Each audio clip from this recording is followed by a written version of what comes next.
নমস্কার, ব্রেকিং বাংলায় আপনাদের স্বাগত। আমি জয়ন্ত মজুমদার।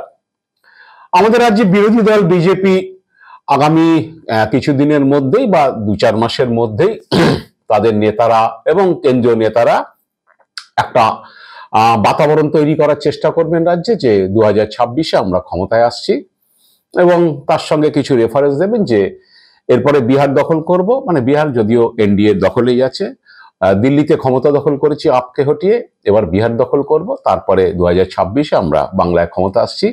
একটা প্রবল হাওয়া তৈরি করার চেষ্টা হবে। সঙ্গে মিডিয়া, বিশেষ করে মেইনস্ট্রিম মিডিয়া, বেশ কিছু চ্যানেল, এরা একটা তৈরি করবেন। বিজেপির কেন্দ্রীয় নেতারা বারে বারে রাজ্যে এসে এরকম একটা হাওয়া তৈরি করার চেষ্টা করবেন। তো সেই বিরোধী দল, সেই বিজেপি পার্টিটা বাংলায় এখন কি অবস্থায় রয়েছে সেটা কিছু টুকরো দু একটা উদাহরণ আপনাদের সামনে তুলে ধরতে চাইছি। অনেকেই আমাকে সমালোচনা করতে পারেন যে আপনার কি খেয়ে দিয়ে কাজ নেই মশাই, এসব ধরনের কথাবার্তা বলছেন। কারণ আসলে সত্যি কিছু কথা বললে অনেকেরই সেগুলো ভালো লাগে না। তো সেটার জন্য হতে পারেন আপনারা আমার সমালোচনা করুন, আমাকে কমেন্ট করুন, গালাগাল দিন, কোনো আপত্তি নেই। কিন্তু কি অবস্থায় দাঁড়িয়ে আছে আমি শুধু দু একটা ছোটখাটো উদাহরণ তুলে ধরছি, তাতেই বুঝতে পারবেন। এক সময় হচ্ছে আমরা দেখতাম যে আমাদের বিরোধী দলনেতা শুভেন্দু অধিকারী দিল্লিতে গিয়ে কোনো কেন্দ্রীয় মন্ত্রী, সে অমিত শাহ হোক কি ওই নির্মলা সীতারামন হোক কি পার্টি প্রেসিডেন্ট জেপি নাড্ডা, কারোর সঙ্গে ছবি টবি তুললে তিনি বা তার সঙ্গে দেখা হলে তিনি সেগুলো তার সমাজ মাধ্যমে যে অ্যাকাউন্ট, সেই অ্যাকাউন্টে তিনি পোস্ট করতেন। এটাতে কি বোঝানো, পলিটিক্যাল পার্টির লিডাররা এটা কি বোঝাতে চান? এটা একটাই জিনিস যে অমুক নেতার সঙ্গে আমার দেখা হয়েছে, তিনি আমাকে অ্যাপয়েন্টমেন্ট দিয়েছেন, সুতরাং আমি একজন দলের নেতা, আমি একজন দলের মানুষ, সেই জন্যই হচ্ছে আমাকে অ্যাপয়েন্টমেন্ট দিচ্ছে। এটা হচ্ছে পলিটিক্যাল লিডারদের হচ্ছে এটাই পাবলিসিটি, এটাই কারবার, এটাই তারা এনক্যাশ করে, এটাই তাদের ইউএসপি যাই বলুন। তো এটা যিনি করবেন তিনি নিশ্চিতভাবে তার একটা ভবিষ্যতের কথা ভেবে দলের নেতারা, দলের অনুগামীরা তারা একটা বোঝানো, তাদের কাছে একটা ওয়েট ক্যারি করার জন্য এটা করে থাকেন। এটাই হচ্ছে ছবির রাজনীতি, এটা আমাদের পলিটিক্যাল লিডারদের এটা হয়। কারণ যে কোনো ছোটখাটো নেতাদের বাড়িতে যাবেন, গিয়ে দেখবেন যে তিনি একটা তার দলের সর্বোচ্চ নেতা, সেটা বিয়ের বাড়ির অনুষ্ঠানেই হোক আর যেখানেই হোক, রক্তদান শিবির হোক, গিয়ে তার সঙ্গে একটা ছবি তোলার সুযোগ পায়। সেই ছবিটা দেখবেন তার অফিসের পেছনে ফ্রেম করে বাঁধানো রয়েছে। কারণ তিনি তার বাড়িতে যারা আসেন তাদের একটা বোঝানোর চেষ্টা করেন যে এটা হচ্ছে ছবির রাজনীতি। তিনি বোঝানোর চেষ্টা করেন, দেখো সর্বোচ্চ নেতার সঙ্গে আমার দেখো কিরকম খাতির, আমার সঙ্গে হাসি হাসি মুখে ছবি তুলেছে। একটা ছবির পলিটিক্স, এটা বহুদিন ধরে চালু রয়েছে। এটা থেকে অনেকেই, এই সংক্রমণ ব্যাধি থেকে অনেকেই বেরোতে পারেন না। তো শুভেন্দু অধিকারী যখনই অমিত শাহ, নির্মলা সীতারামন, জেপি নাড্ডা এরকম ধরনের কারোর সঙ্গে দেখা করেন, নিশ্চিতভাবেই হচ্ছে তিনি ছবি সঙ্গে সঙ্গে পোস্ট করে দেবেন সোশ্যাল মিডিয়াতে, এবং তিনি বোঝানোর চেষ্টা করেন যে তার সঙ্গে অমুকে সাক্ষাৎ করেছে, বিরাট সব ডিসকাশন হয়েছে বাংলার অমুক তমুক হ্যান নিয়ে। তো এখন এই সেই ছবিতেই ছবলের রাজনীতি চলছে বিজেপির মধ্যে।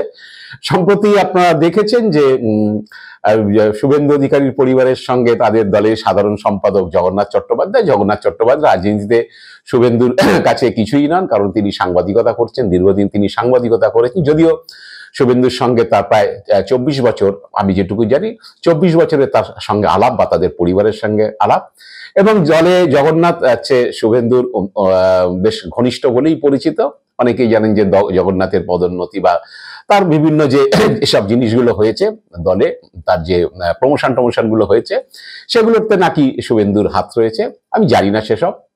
তো সেই ঘনিষ্ঠ বৃত্তে থাকা নেতাই হচ্ছে শুভেন্দুর ভাইয়ের যখন নাম জড়ালো শিক্ষা নিয়োগের বিষয়ে, তার ভাই সুপারিশ করেছে শিক্ষামন্ত্রীর কাছে, এই ধরনের খবর যখন প্রকাশ্যে এলো, তো জগন্নাথের এই পোস্ট এবং যথারীতি শুভেন্দুর পরিবারের সঙ্গে তার সংঘাত, শুভেন্দুর ভাই আইনি চিঠি পাঠিয়ে দিলেন। নিশ্চিতভাবেই আমার ধারণা শুভেন্দু মত ছিল সেই কারণেই জগন্নাথকে একটু ছোট শিক্ষা দেওয়ার জন্যই সেই চিঠি পাঠানো হয়েছিল। তো জগন্নাথ যথারীতি আইনি চিঠি পেয়ে সে পোস্ট মুছে ফেললেন। তারপর আরো অনেক কিছু এসছে, বিভিন্ন মহল থেকে জগন্নাথের সম্পর্কে কি বলে আক্রমণ করা হয়েছে, জগন্নাথকে কাঠগড়ায় তোলা চেষ্টা হয়েছে বিভিন্ন মহল থেকে।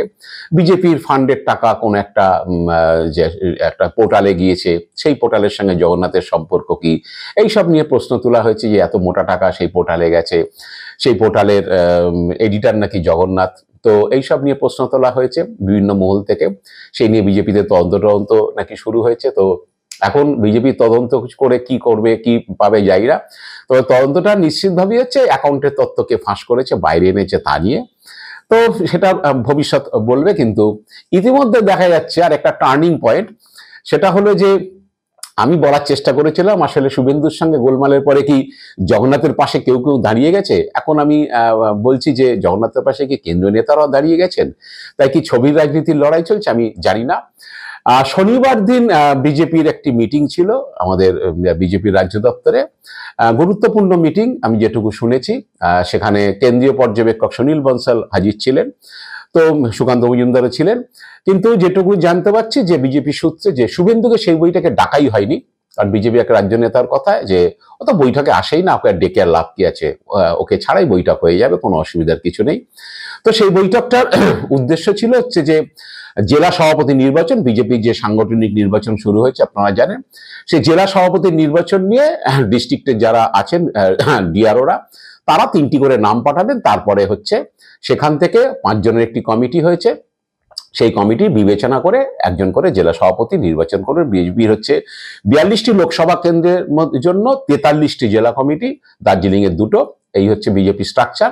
তো 43 জন জেলা কমিটির নিয়ে এবং 4-5টা জেলা কমিটির বোধহয় এখন আপাতত হবে না, কারণ তাদের বোধহয় মন্ডল নির্বাচনটা সম্পূর্ণ হয়নি, 50%-এর বেশি হতে হয়। যাই হোক, তো সেইখানে যথারীতি 3 কেন্দ্রীয় পর্যবেক্ষক সুনীল বনসাল, মঙ্গল পাণ্ডে, অমিত মালবিয়া, সুকান্ত মজুমদার এবং সাংগঠনিক সম্পাদক অমিতাভ চক্রবর্তী, সেই 5 জনের কমিটিতে রয়েছে। সুকান্ত মজুমদার যথারীতি রয়েছে।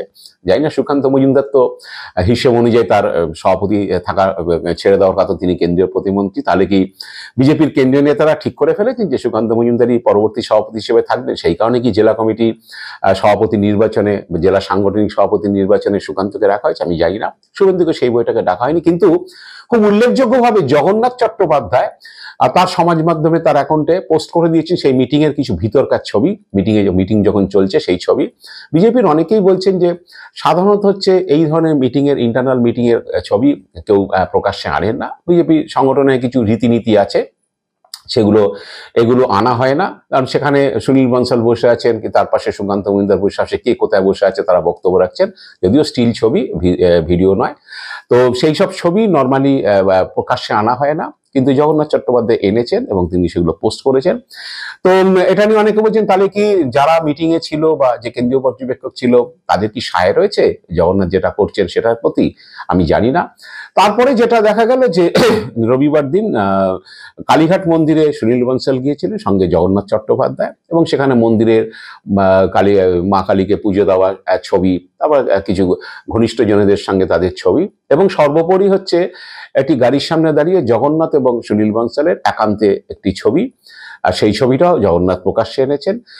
এটা থেকে কি জগন্নাথ বোঝানোর চেষ্টা করলেন যে যাদের বিরুদ্ধে তার এখন ঠান্ডা লড়াই চলছে, যে কেন্দ্রীয় পর্যবেক্ষক সুনীল বনসাল তিনি হচ্ছে আমার সঙ্গে একান্তে দাঁড়িয়ে, এবং সুনীল বনসাল কালীঘাট মন্দিরে পুজো দিতে গেছে, সঙ্গে করে নিয়ে গেছেন জগন্নাথ চট্টোপাধ্যায়। তো কেন্দ্রীয় নেতারা কার সঙ্গে রয়েছেন এটা কি বোঝানোর জন্য জগন্নাথ এই ছবি দিয়েই ছবল মারতে চাইলেন কাউকে? আমি জানি না। কারণ এই একান্তের ছবিটাতেই অনেক কিছু বলে দিচ্ছে যে সুনীল বনসালের সঙ্গে নিশ্চিতভাবে তার এখন সেই ঘনিষ্ঠতা হয়েছে, বা তিনিও নিশ্চয়ই জগন্নাথকে পাত্তা দিচ্ছেন। সেই কারণে তো তার সঙ্গে কালীঘাটে গিয়েছেন মন্দিরে পুজো দিতে, তারপরে একান্তে ছবি তোলা, এই সবগুলো হয়েছে, এবং সেগুলো জগন্নাথের পাটাপট হচ্ছে সমাজ মাধ্যমে পোস্ট করে দেওয়া। কারণ সুনীল বনসাল, কেন্দ্রীয় পর্যবেক্ষক সুনীল বনসাল খুব মানে ছোটখাটো বিজেপির নেতা নয়। সভাপতি নির্বাচনে তার নামও এসেছিল, কেন্দ্রীয় সভাপতি, যে সর্বভারতীয় সভাপতি নির্বাচনে। জানি না কে হবেন বিজেপির, সেটা বিজেপির নেতারাই ঠিক করবেন। কিন্তু উত্তরপ্রদেশের যোগী আদিত্যনাথের সরকার প্রতিষ্ঠা থেকে দ্বিতীয়বারে সরকার আসা, উত্তরপ্রদেশে পর্যবেক্ষক হিসেবে কাজ করেছিলেন সুনীল বনসাল।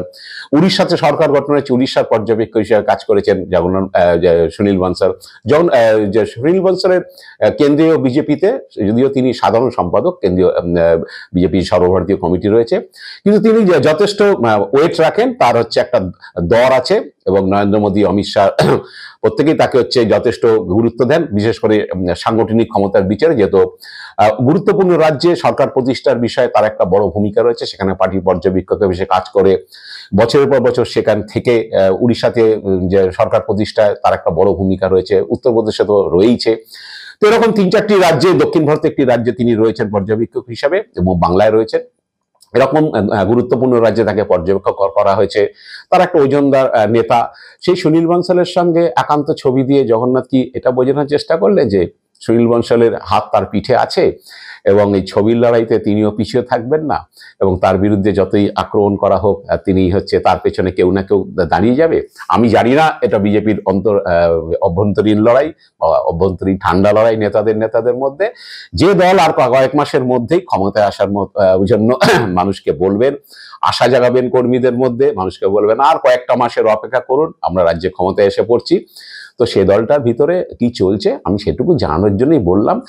বিজেপির সমালোচনা বা বিজেপির ইয়ে নিয়ে আমার কোনো দায় নেই।